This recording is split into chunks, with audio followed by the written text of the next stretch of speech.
that became quite memorable in later years. The night of October 4th, 67 has become known as the Night of the UFOs among many UFO researchers. The Shag Harbor incident has become the best known aspect of that night. Chris Stiles and Don Ledger have spent the past decade researching the 1967 Shag Harbor USO incident. The case, widely reported throughout Canada at the time, had been largely forgotten in subsequent years. Their 2001 book, Dark Object, reopened the case, shedding new light on the many reported USO events of that night and the weeks following. The reason that the Shag Harbor incident came to the forefront and kind of eclipsed the importance of the other sightings from the Night of the UFOs is simply the fact that it's the one case where something came down out of the sky and crashed into the water. You know, it made a noise, it made a flash. It's also unique in the sense that nobody reported a UFO. Several calls came in very quickly to the nearby Royal Canadian Mounted Police Detachment, and those reports said simply that people had seen lights or perhaps an aircraft had crashed into the waters of what they called the Sound. The interest and the concern was totally for the possibility of survivors. Nobody reported a UFO.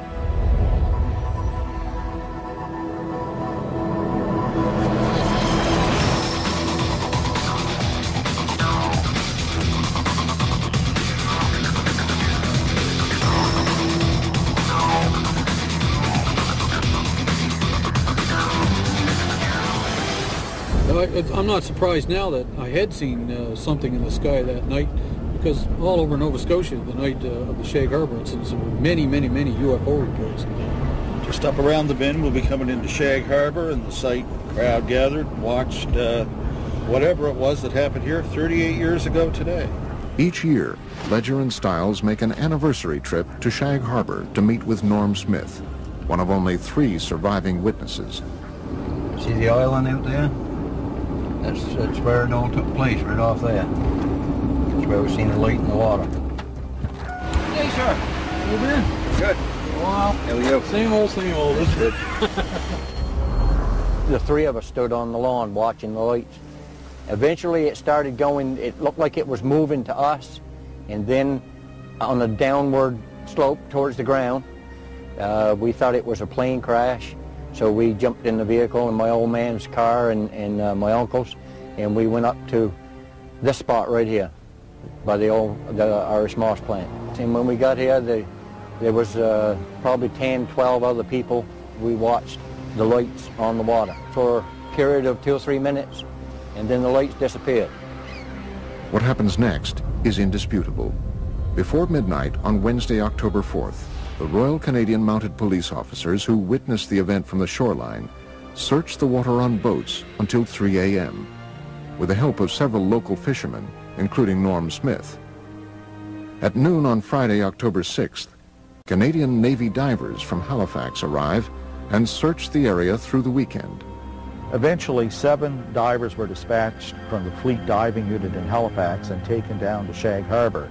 The search effort continued through all the daylight hours of Saturday and Sunday, and by Monday morning that search was officially terminated in Ottawa, and they just simply state unidentified flying object and circle it and underline it. According to government reports, the object travels from the south to the north along the Nova Scotia shoreline. At one point, it stops and hovers. Then at approximately 11:20 p.m., it enters the water at a 45-degree angle, 300 yards offshore. Directly behind me where we seen the lights, right at Bomb Portage Island, directly behind me. When the Royal Canadian Mounted Police officers that had responded to the call arrived at the shoreline of Old Highway number 3, the UFO was still moving upon the surface of the water. The object also appeared to be leaving a trail of dense yellow foam. In the weeks following October 4th, the story becomes even more mysterious. The case is front-page news across Canada, and as Ledger and Stiles report in their book, in the days just prior to the Canadian military's official classification of this incident as a UFO event, a second craft enters the waters of Nova Scotia to rendezvous with the first craft. Then this thing resumed its headway back down this way at about 4,400 miles an hour and came down through northern New Brunswick, right down over the Bay of Fundy, across the southwestern tip of Nova Scotia, across this way, and went down in the water here. authorities already knew the object was no longer there, that it had moved under the water and had come to rest on the seabed. It sat there for almost a week, right to the hour. And after that time, it began moving under the water to the Gulf of Maine with the aid of a second craft that was helping repair it. And the two of them broke the surface of the water and flew away out over the Gulf of Maine. Interestingly enough, there is a second report of a sighting 1 week in Shag Harbor of two sets of lights, one orange, one yellow, leaving the water and flying away. This case continues to inspire debate and continued research into the events of October 4th, 1967. There are a large amount of primary documents that support interpreting Shag Harbor as a crash scenario of a UFO. And in one of the paragraphs, it actually says a preliminary investigation has been conducted, and it has been discovered that this object is not the result of a flare, float, downed aircraft, or in fact any known object. I didn't know then, back 30-odd years ago, I didn't know whether it was a UFO or what it was. But nobody will ever make me believe that there was nothing there, because it was. Coming up, seen for the first time, video evidence of what might possibly be a USO emerging from the waters of Laguna Cartagena in Puerto Rico. And they are coming towards Laguna Cartagena. And later, a University of California scientist reveals that supersonic speed by deep-sea UFOs is not only scientifically possible, but likely. A region with perhaps the longest legacy of USO activity is the area around Puerto Rico.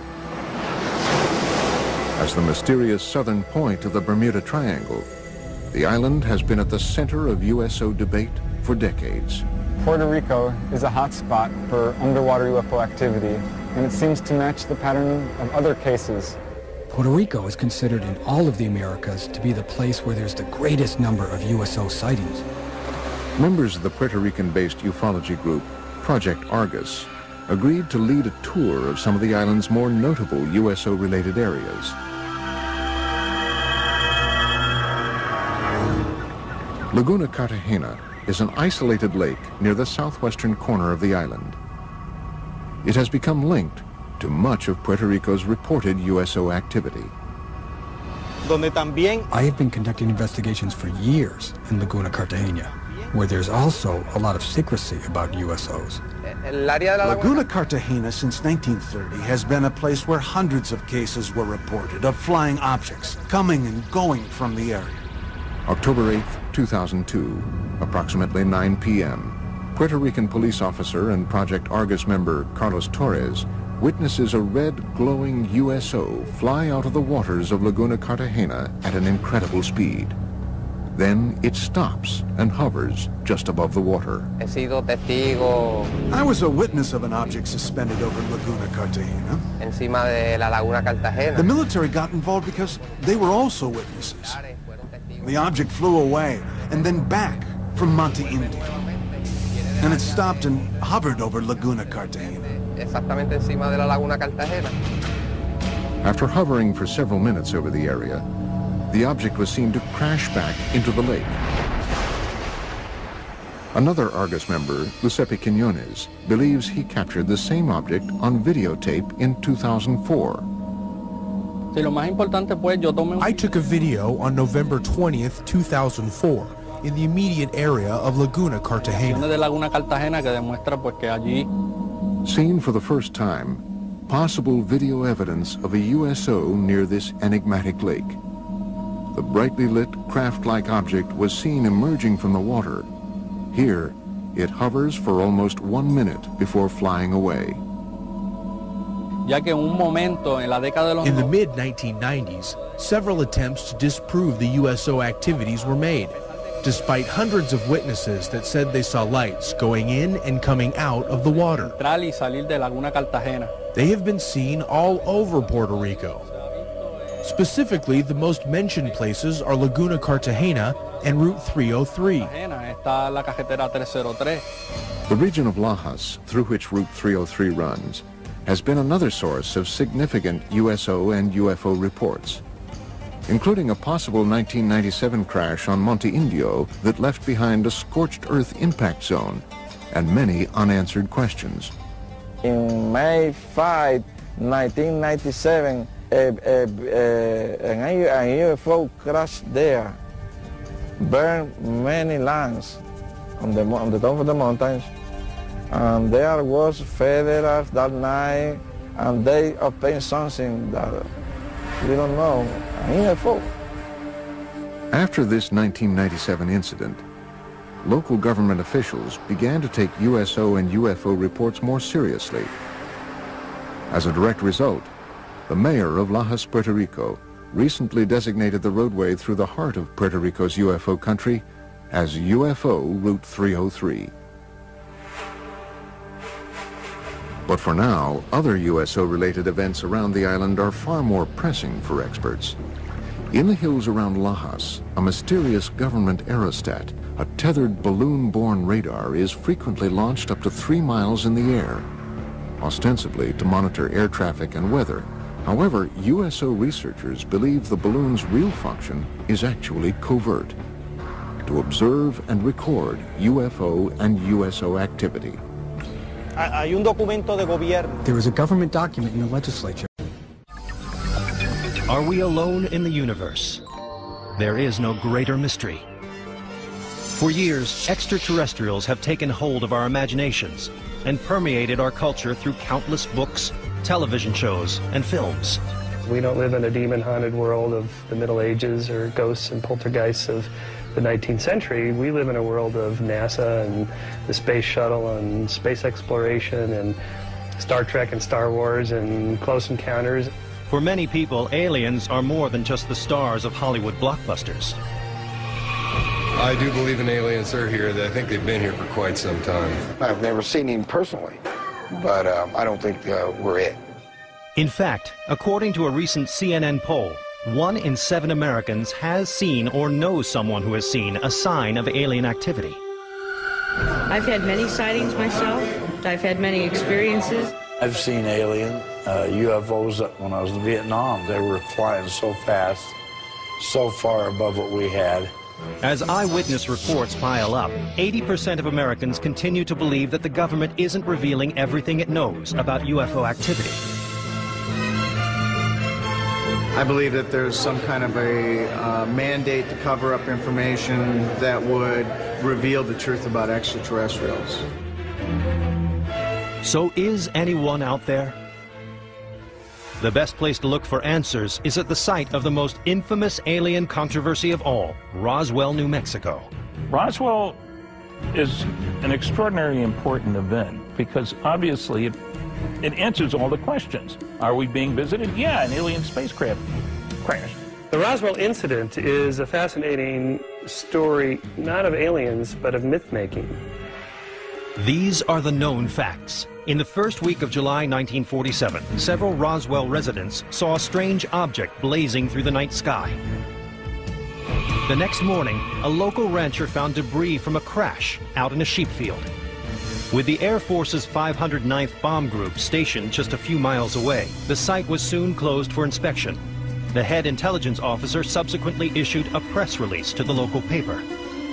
A headline in the local Roswell newspaper pronounced that the Air Force had recovered a crashed flying saucer near Roswell. The headline went around the world. Hours later, a second press release rescinded the first one, saying a mistake had been made. The recovered wreckage was from a weather balloon, not a flying saucer. To suggest that the base intelligence officer of our most elite military unit at the time, the 509th Bomb Group, could not identify rubber and tinfoil, instead thinking that that was a spaceship, that's an insult to us and to them. Was it a spaceship or a balloon that crashed on that fateful night in 1947? A trip to downtown Roswell reveals a lot about what version of the story appeals most to visitors and locals alike. UFO paraphernalia fills shop windows and street corners all over town. 200,000 people a year come to Roswell. And you specifically come to Roswell because Roswell is 3 hours from anywhere. According to Randy Reeves, owner and manager of the Alien Zone Twisted Pencil, if an item doesn't have a little green man on it, people won't buy it. I would say the most popular is the life-size alien if they could find them, and you know, it really surprised me how many folks are into the life-size products. The motherlode of all alien lore is just down the street at the International UFO Museum. Here you'll find all the details of the Roswell incident, as well as lots of other information about alien encounters. There's even an extensive research library with thousands of books, photographs and videos, not to mention several life-size extraterrestrials. The most interesting thing I thought at the museum was a three-fingered alien. I think they are so cute. But the nearby Crash Site Cafe has something even the museum can't claim. Of course I believe in aliens. I have an alien that works here. Would you like to meet him? This is Mikey. He's our morning cook. And he's always doing his job, you know. And you can get your alien to go. They love, especially, he's right here. And if you talk to him, they will say hi.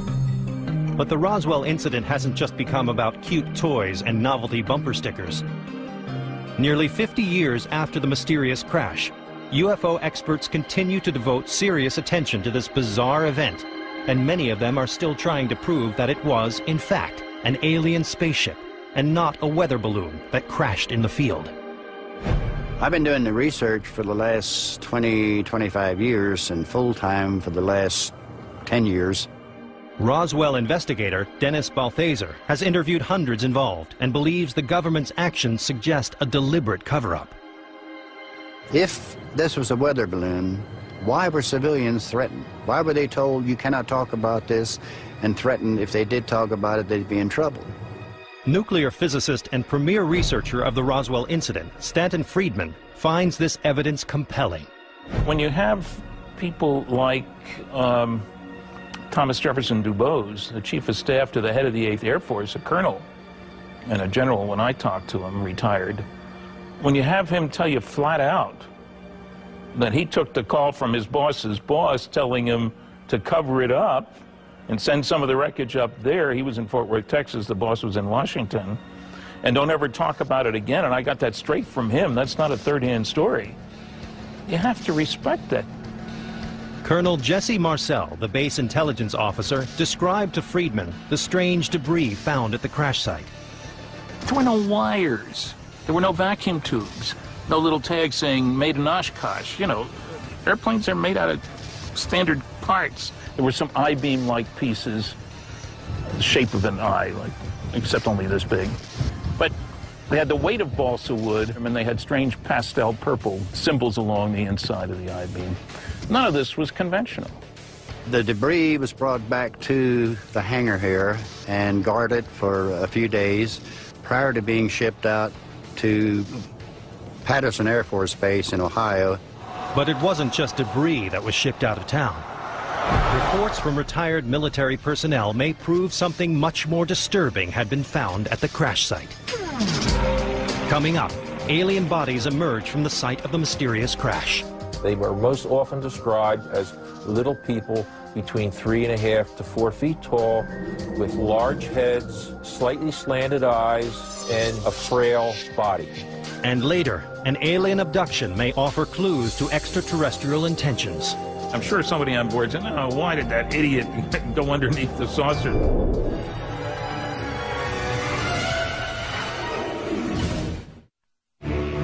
Since 1947, the Air Force has strongly denied that an alien spaceship crashed in Roswell, New Mexico.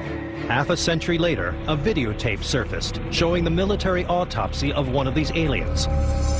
But upon closer examination, it appeared the footage was fabricated. I am still convinced that it is not real. I don't know who made it. It could have been set up by the government and publicized and then debunked, which would work into their favor. At this point, we don't know of any autopsies actually being done. To dispel the public's mounting suspicion, the Air Force in 1997 released a comprehensive rebuttal to all charges of a cover-up and the presence of alien bodies. So they issued a report stating that the people who reported seeing bodies were mistaken. What the Air Force said they saw were mannequins.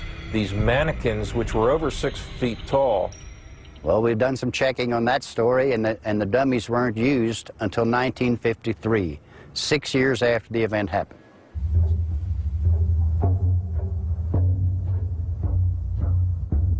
Today, Roswell investigators know they need more solid evidence to prove that aliens exist. If we were able to take some physical evidence and have it tested and prove without doubt, scientifically, that it is not from Earth, then I think we would start getting some support, and that would be my holy grail. For most people, the biggest question is why the government would expend so much energy for so long to cover up the existence of aliens. The answer may lie somewhere along Nevada State Highway 375, otherwise known as the Extraterrestrial Highway, for the many UFO sightings that have been reported along this lonely stretch of road. About 90 miles north of Las Vegas lies a block of government land known as Area 51. Area 51, one of the most infamous places on planet Earth. Just 15 minutes away from Area 51 is the Little Alien, a kitschy spot where visitors can grab a cold drink and soak up some local information. I've had people from NATO here. We've had CIA. We've had, you name it, we've had it. It's just an interesting place. People have, they have a need for knowing what goes on beyond the mountain range. For years, rumors have circulated that within Area 51 is a large Air Force base where top-secret military testing and experiments occur. Area 51 probably has Aurora aircraft, the successor of the SR-71. I know it's got a lot of, they're called unmanned aerial vehicles. These are these remote-controlled devices, which can even fire rockets. Area 51 is exempted from federal, state, interstate, and local environmental laws. And when questioned, the government's response is no comment. There's quite a bit that happens just over the mountains here. You see military exercises, you see flares, you see airplanes, helicopters, unmanned vehicles. Other than that, you see things you can't explain. It's difficult to locate Area 51 since it's not on any map. The airspace over the area is heavily restricted, and high fences surround the perimeter. Trespass here at your own risk. If you're on the ground, there are sensors all over the place to pick up motion of things that shouldn't be there. And as one guy called them, the camo dudes, guys in camouflage outfits in their jeeps will come traipsing after you. If you're in the air, they will send fighters up after you. The helicopters have some serious armament. When they shoot you, you're going to be dust. But there's one rumor that always generates the most excitement. I thought that they had reverse engineered the spacecraft that supposedly they found crashed in this area. That rumor stems from the experience of Bob Lazar, who claims he worked at an ultra-secret division of Area 51 called S4. S4 was built and maintained only for one reason, and that was to house and to test any other recovered alien technology vehicles. Lazar says he was a trained physicist at the Los Alamos nuclear facility, and that in 1989 he was approached about a secret government research project and flown to Area 51. Lazar initially thought the spaceship had been developed by the U.S. military. They said, this is an alien craft and we want to be able to duplicate it and we want to know how the thing works. As the senior staff physicist, Lazar was in charge of analyzing the ship's propulsion system. Here was an incredibly complex system. There was nothing even as simple as wiring connecting subsystems together. So it operated more like magic. Every single waste thing that was going on was being utilized by something else.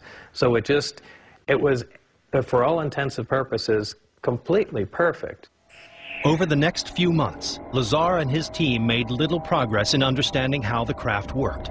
We were dealing with something that could have some just fantastic impact, but at the time we didn't even have the slightest chance on how to duplicate the system or really even understand what was going on. It wasn't your typical day job. Lazar would get called into work erratically, sometimes late at night. After 6 months, the calls stopped coming. Lazar told a few close friends about his experience, and then things got scary. They started following me around more than usual. And friends that I hung around, they even started noticing people following us around. And I started getting a little concerned, thinking, am I all of a sudden going to get wiped out in some way? And this really started looking like a Mission Impossible episode. Lazar claims he went public with this story to protect himself. But many people, like UFO expert Stanton Friedman, don't buy any of it, calling Lazar a fraud. He isn't a nuclear physicist. He doesn't have a degree from anywhere. Didn't go to MIT or Caltech, as he claimed. That he didn't work for Los Alamos. He worked at Los Alamos for a subcontractor. But Lazar insists that the government deleted all of his academic and professional files. They've gone to great lengths to discredit everything that I've said, and successfully so in many respects. Something they always told me, it's one of the easiest things to keep secret because it's so unbelievable. And that really is true. If I heard this story from somebody else, I don't think I'd buy it. It's pretty far-fetched. Only the government knows for certain if Bob Lazar's story is fact or fiction. But the truth is out there.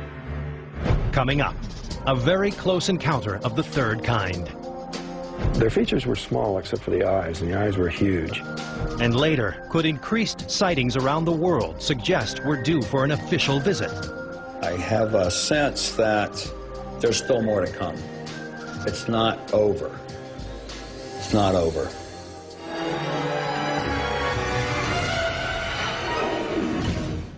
Three hours north of Phoenix, the small town of Snowflake lies at the edge of Arizona's White Mountain region, a popular destination for camping, fishing, hiking, and skiing.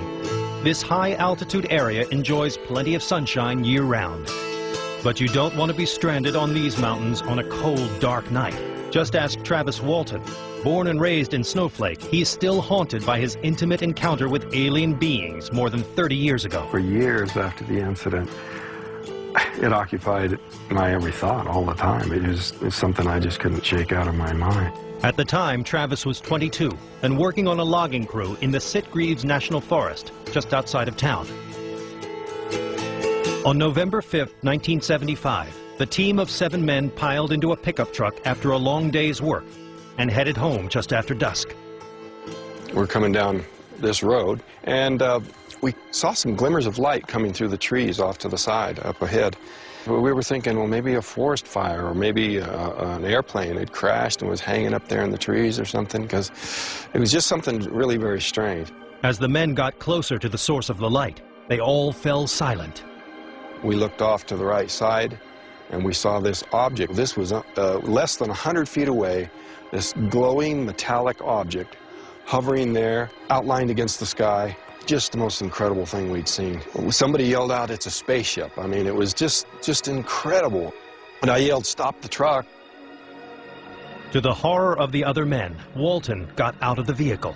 And they started yelling at me to stop and get back in the truck. But at that point, you know, the way I was back then, you young guys, I was kind of showing off for the crew. He walked slowly towards the mysterious craft until he was almost underneath it. I was just standing there looking up at this thing, and I could feel this vibration coming from it, the sound. It's just a strange mixture of high-frequency tones and this low rumble that you could feel more than hear, actually. It was like reflecting light at the same time it was giving off light. Suddenly, it rose up a little bit, and the sound kind of got louder, and it started making this sort of rocking motion. And those guys just, "Get out of here, let's go, let's go." So I just decided I was going to make a dash for it, and I raised up and turned to go, and wham! I just felt this shock hit me, and it's kind of like an electrical shock. It's just this numbing sort of thing, and I was just unconscious. But the guy said that this a blast of energy come out of the bottom of this thing, and it just lit up the whole area, just almost blinding. And they said it just picked me up and threw me back through the air. And they said my body went so far and landed so limp, they just thought it killed me. In a frenzy of fear, the crew took off, leaving Travis behind. lot of people criticize these guys, you know, how come they didn't stop and save their friend? But, you know, you know, we had no guns, and, you know, what are these guys going to do? You know, all they could do is maybe, you know, become victims themselves. So, you know, I really don't find fault with the fact that they took off. They just did what I probably would have done, you know. Though they knew they'd sound crazy, the loggers called the town sheriff and explained what had happened. The sheriff interviewed the men, and he was very struck by the fact that the men were so shook up. You know, their faces were white, they were shaken. You know, one of the guys was still crying, and so they were convinced that something very serious had happened. 3 of the loggers came back to the forest with the sheriff and other law enforcement officers later that same night. But no trace of Walton could be found. The next day, his disappearance launched a worldwide story and a massive hunt. There was over 50 men combing this area, 4-wheel drives, men on horseback. There were airplanes and helicopters crisscrossing the area. They even brought in tracking dogs. But after 4 days of fruitless searching, it became clear that no one knew where on Earth, or elsewhere, Travis Walton was. Neither did Walton. When I came to, I was lying on my back on a hard surface, and I could see a light above me. I was thinking I was in a hospital. But Walton soon realized these doctors weren't human. When I finally got where my eyes could focus, I saw this creature standing over me. They were small, just a little over 4 feet tall. They had a mouth and a human arrangement of features, and their features were small except for the eyes, and the eyes were huge. Another group of aliens then held Walton down and placed a mask over his face. That was the last thing I remember. I woke up lying face down on the cold pavement here in the dark, and I could see a light coming from above. I looked up to see this craft hovering there. You know, it was just there for a second when I looked, and it was shot straight up and was gone from sight almost instantly. Walton found himself near the town of Heber, 30 miles from where he had been abducted. He stumbled into the deserted town and called his family from a payphone. When they arrived, Walton learned just how long he had been gone. I thought that this was the same night. They said, hey, feel your face, and I reached up and I had this, you know, 5-day growth of beard, and I looked at the date on my watch, which was days beyond what it was supposed to be, and you know, that was just quite a shock to me. An international media circus soon descended on Snowflake, and it didn't take long before Walton's credibility was put on the line. Then came all these, you know, attacks, you know, claiming that I was hallucinating on drugs, that I'd had a transitory psychosis, all that sort of thing. It was just made it really doubly hard to endure. The furor eventually died down and life went back to normal for the residents of Snowflake. But not for Travis Walton. Constantly assailed by disbelievers and embraced by fans, he has found it almost impossible to move on with his life.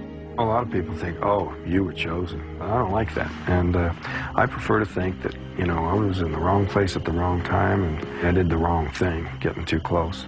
For the time being, Walton still doesn't have the answer to the most important question of all. I don't know where they came from, and I don't know who they were. And all I know is what I experienced. So, you know, to me, they're still a mystery. Coming up, accounts from Mexico describe a new and even more terrifying vision in the sky. Flying humanoids. Some people think that these are bad aliens that are flying, trying to abduct people. And later, thousands witness an unidentified flying object in the Arizona sky. There were people that were shopping, going in and out of the malls, and they saw it.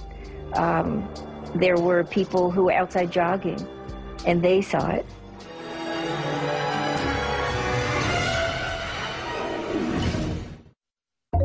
Mexico's balmy breezes, vibrant culture, and delicious cuisine have made it one of the world's most popular vacation destinations. Whether touring the ancient Mayan ruins of the Yucatan or enjoying mariachi music in Mexico City, millions of people love to visit this beautiful country, steeped in color and mysticism. Mexico is known as the land of wonders and mysteries, the land where legend and reality become one. But over the past decade, it seems international travelers aren't the only ones flocking to Mexico. Mexico has received more UFO sightings than any other country on this planet. The first in a growing wave of sightings occurred on July 11, 1991, during a solar eclipse. People gathered in Mexico City, one of the most populous cities in the world, to watch this rare event in the sky. What they saw was even more startling.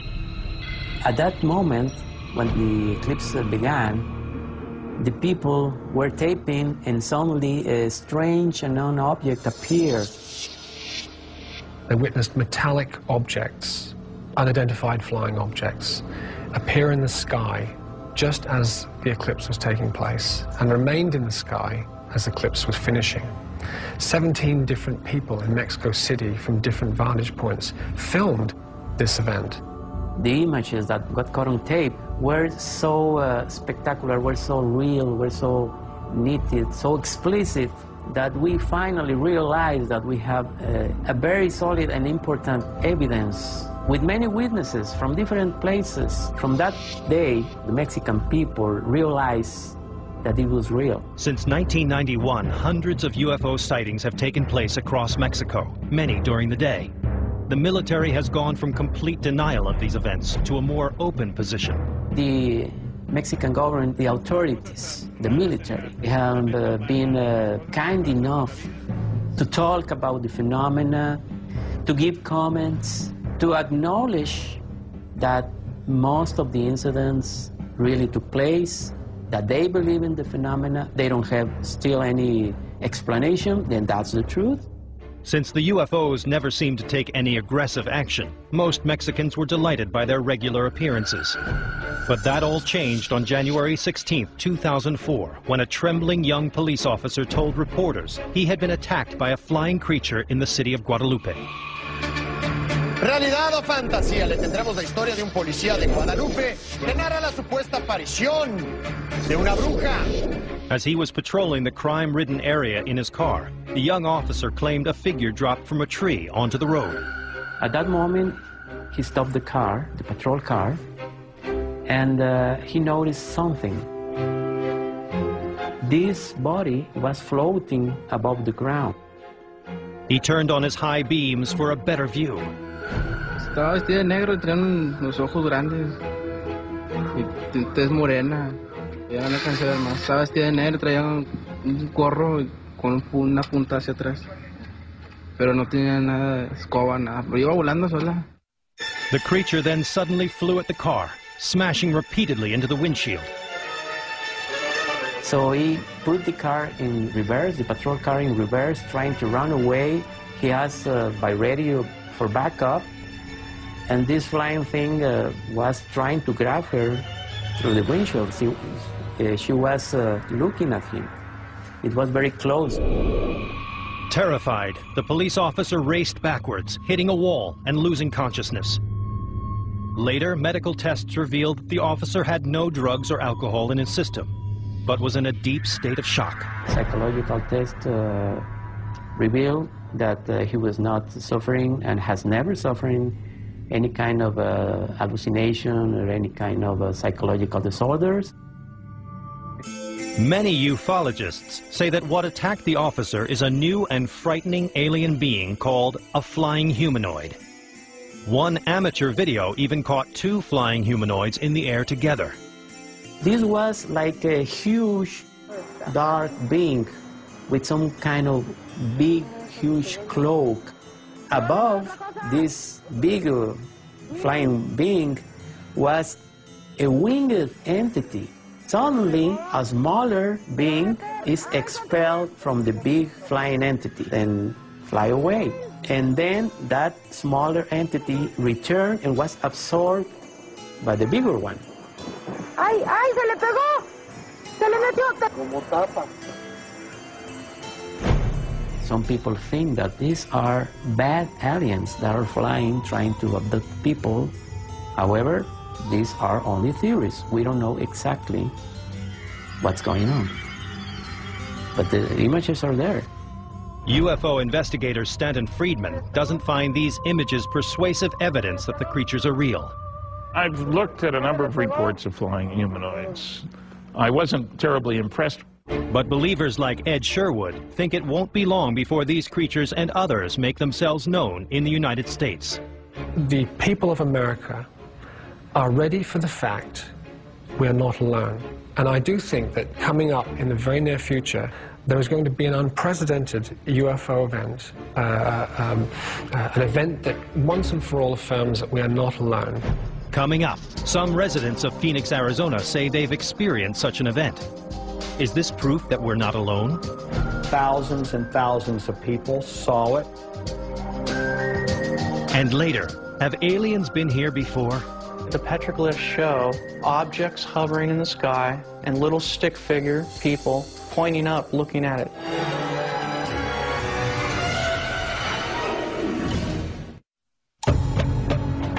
The desert climate of Phoenix, Arizona has made it one of America's fastest growing cities. Visitors seek out its luxurious spas and world-class golf courses, while residents enjoy sun-drenched days and moonlit nights. But on the evening of March 13th, 1997, as people across the state gathered outside, hoping to catch a glimpse of the famous Hale-Bopp comet, those clear desert skies revealed something far more spectacular. What emerged from the Arizona night triggered the biggest UFO controversy since Roswell. Immediately overhead was something that did not compute. We had never seen anything like this before. It was enormous, it was absolutely silent, and it was moving fairly slowly. I felt as if I could reach up and touch it. My sense at the time was that something extraordinary was happening on our planet. A formation of extremely bright lights in a V shape flew from one corner of the state of Arizona to the other and turned around and flew back. 3 hours. Thousands and thousands of people saw it, were witnesses. There was a Little League game going on, and they all saw it. The kids saw it, the coach saw it, the parents saw it. There were people that were shopping, going in and out of the malls, and they saw it. There were people who were outside jogging, and they saw it. The lights took an extremely low path through restricted airspace. And no one seemed to know what these lights could be, or where they came from. Were extraterrestrial beings involved? Concerned, Frances Emma Barwood brought the matter up at a televised council meeting. But city officials quietly urged Barwood to drop the subject. One of the assistant city managers came to me and told me, if anybody asks, you know nothing and don't talk about it. Barwood decided to pursue the mystery further, but no matter what branch of government she turned to, Barwood says she came up against a brick wall. As far as the Phoenix Lights are concerned, the government knows nothing. Barwood believes that if the government had investigated the matter, they would have discovered that a handful of witnesses had also filmed the strange light formation. Jeff Willis, a UFO photographer for over 10 years, was in the mountains above Phoenix that night and shot video of the lights at 7:30 p.m., almost 3 hours before the mass sighting. They were probably, I would say, a good, probably about 35 miles away, and from their size, it's really hard to determine, but I would say they were probably as big as 3 jets put together in length. They were really big, and they were moving very slow. They had to have been something strange, for sure. The footage that revealed the most detail was shot later that evening by a physician who until recently remained anonymous. I was a healthy skeptic when I began all this. Even though I saw something myself, I didn't come forward for 7 years. I stayed anonymous, looking to try to find a logical explanation for what I witnessed. Dr. Kitai first saw the lights in 1995, 2 years before the mass sighting, just a few hundred yards from her secluded home in the mountains above Phoenix. When my husband and I had our first close sighting, it was as close as that tree right there. It was extraordinary. There were 3 amber orbs in a triangle formation just hovering about 50, 75 feet off the ground for minutes. They were about 3 to 6 feet each, very soft amber color, and they didn't glare. And the thought going through my mind was, if I don't get a picture of this, nobody's going to believe it. As I was watching these 2 orbs, it felt that there was an intelligent presence staring back. Was this intelligent presence an alien being? Kitai believes yes. And in January of 1997, 2 months before the mass sighting, she saw the orbs again. This time they were at a distance, and they were far west, and I noticed them, they were in a line formation. As I'm ready to shoot the 3, suddenly 6 amber orbs in a row, equidistant from each other, massive span, it was over a mile wide, popped up over the 3. It was really unnerving. I have to tell you, I started to shake a bit. But I did take 6 pictures in a row. And as it turned out, I caught this unexplained phenomena head on, turning into a V shape as the 3 orbs underneath were disappearing.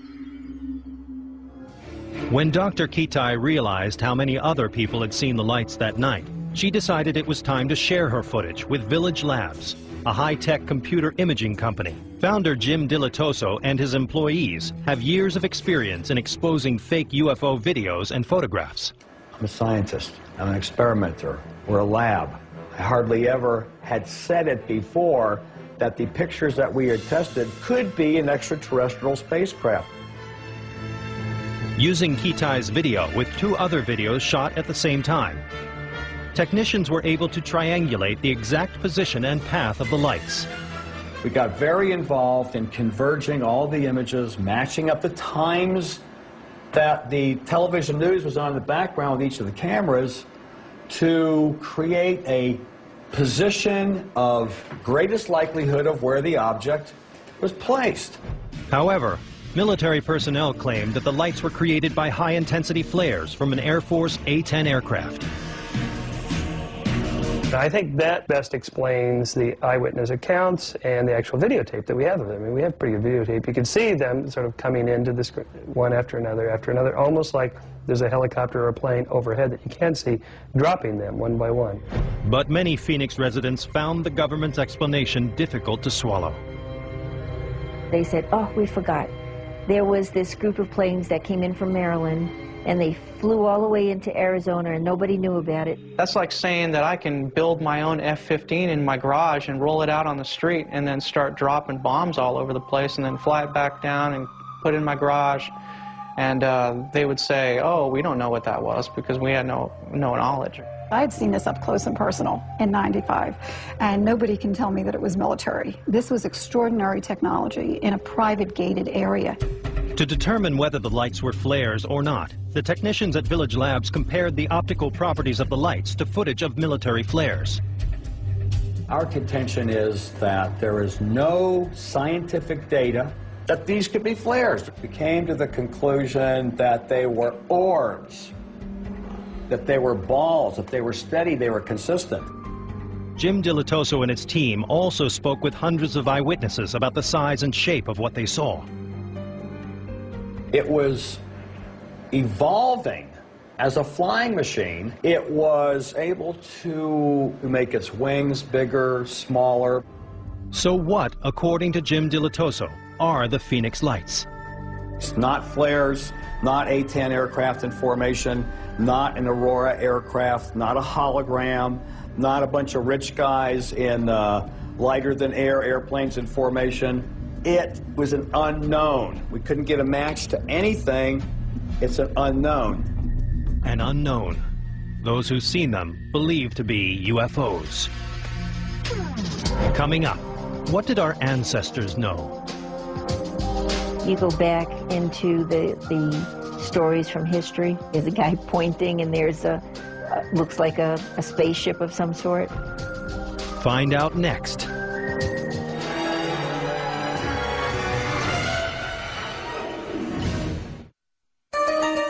Aliens have never been as popular as they are right now. New books, films, and television shows about aliens still excite audiences. But how would we react if we came face to face with the real thing?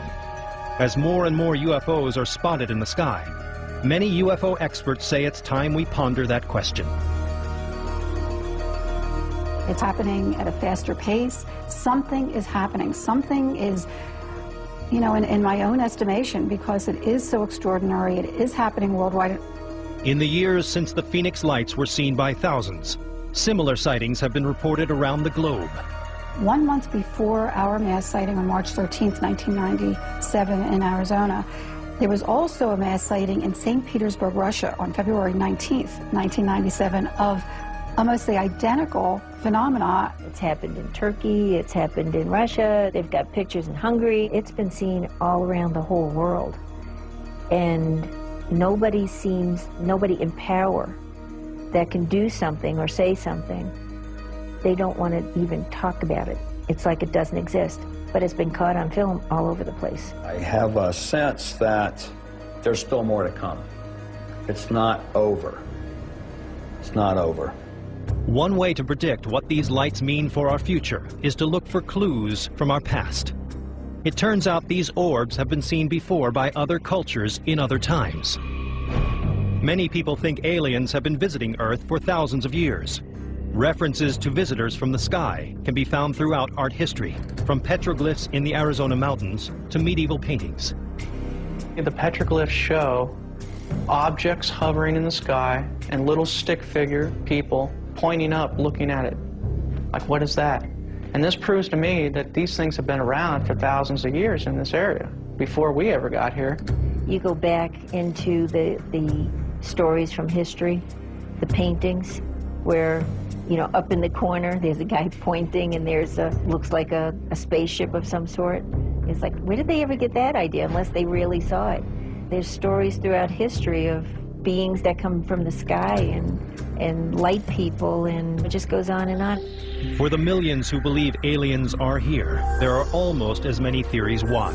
Some say they could be conducting genetic research or mining for rare earth ores.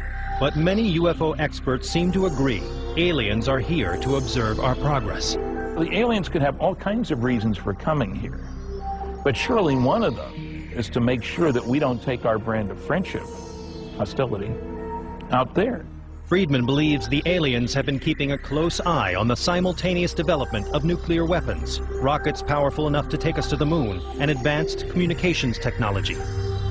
I make one assumption about every advanced civilization. It's concerned about its own survival and security. Seems reasonable to me.